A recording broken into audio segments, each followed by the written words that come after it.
अब हम करेंगे क्वेश्चन 2 ऑफ एक्सरसाइज 5.1। क्वेश्चन है write first four terms of the AP when the first term a and the common difference d are given as follows. आपको first term given है a और common difference D given है।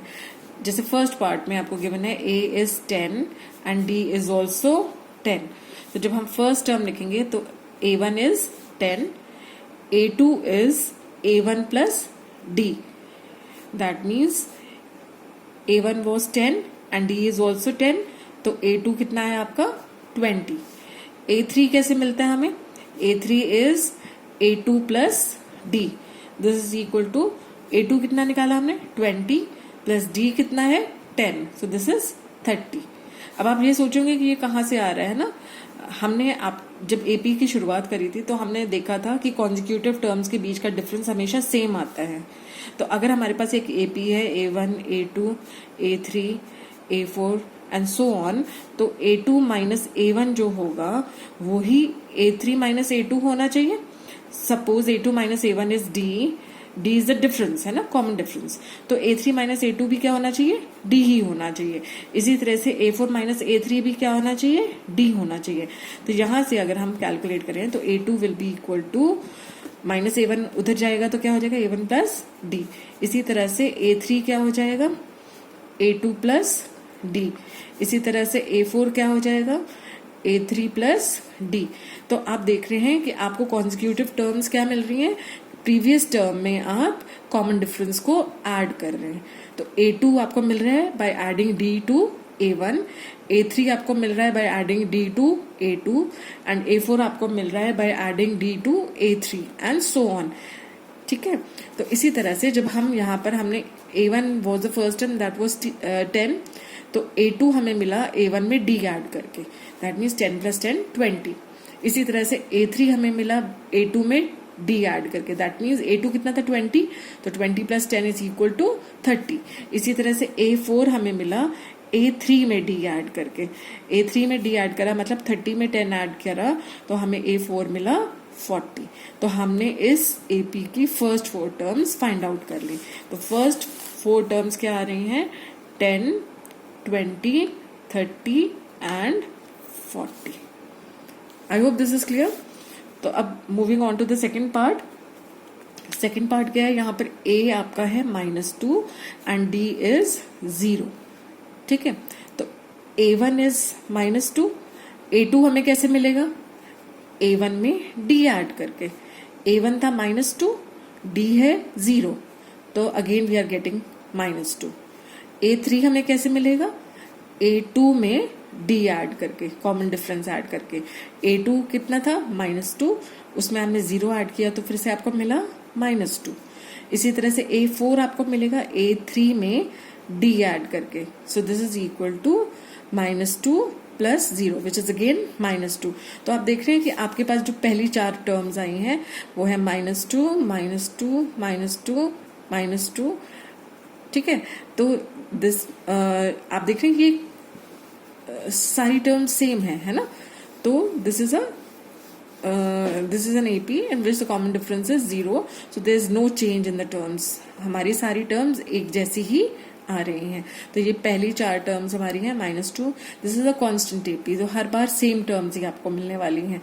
You are not this going to be no change in the terms. ठीक है, अब हम आते हैं थर्ड पार्ट पर। थर्ड पार्ट में आपके पास a is 4 and d is -3।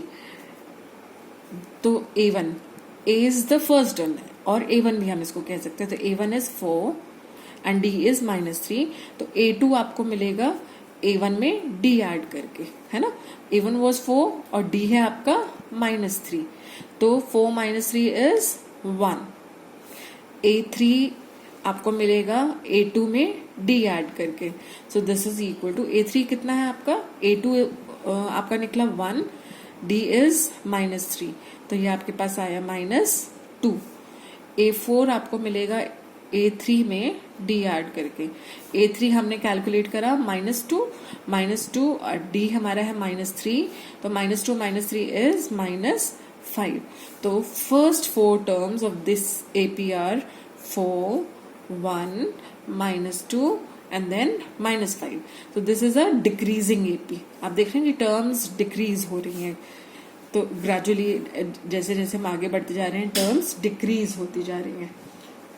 तो अब हम will start with the fourth part है हमारा a -1 एंड d इज 1/2.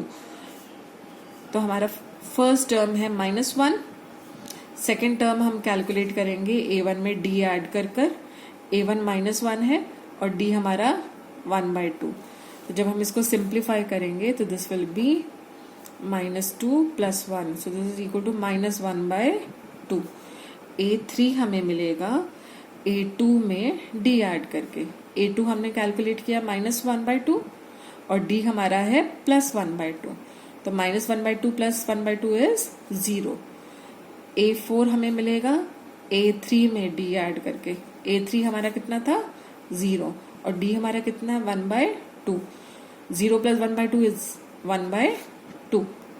तो हमारा जो टर्म्स आई इस AP की फर्स्ट 4 टर्म्स है -1, -1/2, 0 and 1/2. So this is an increasing AP. आप देख रहे हैं टर्म्स इंक्रीज होती जा रही हैं.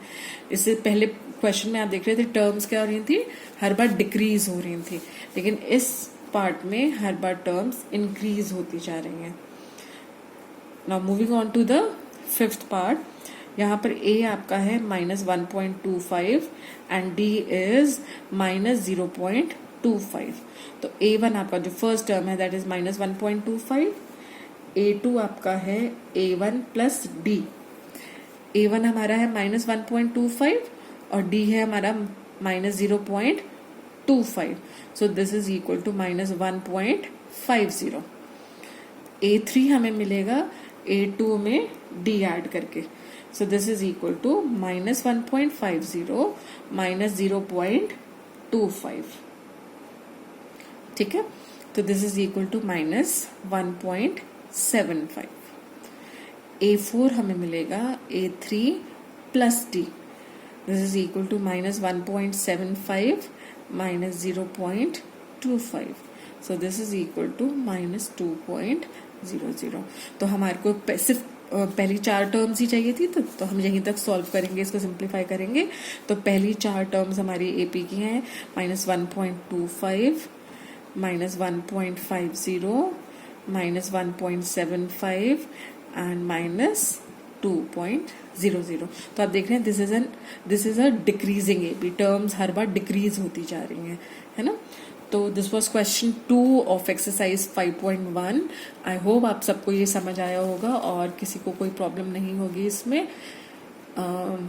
So thank you so much.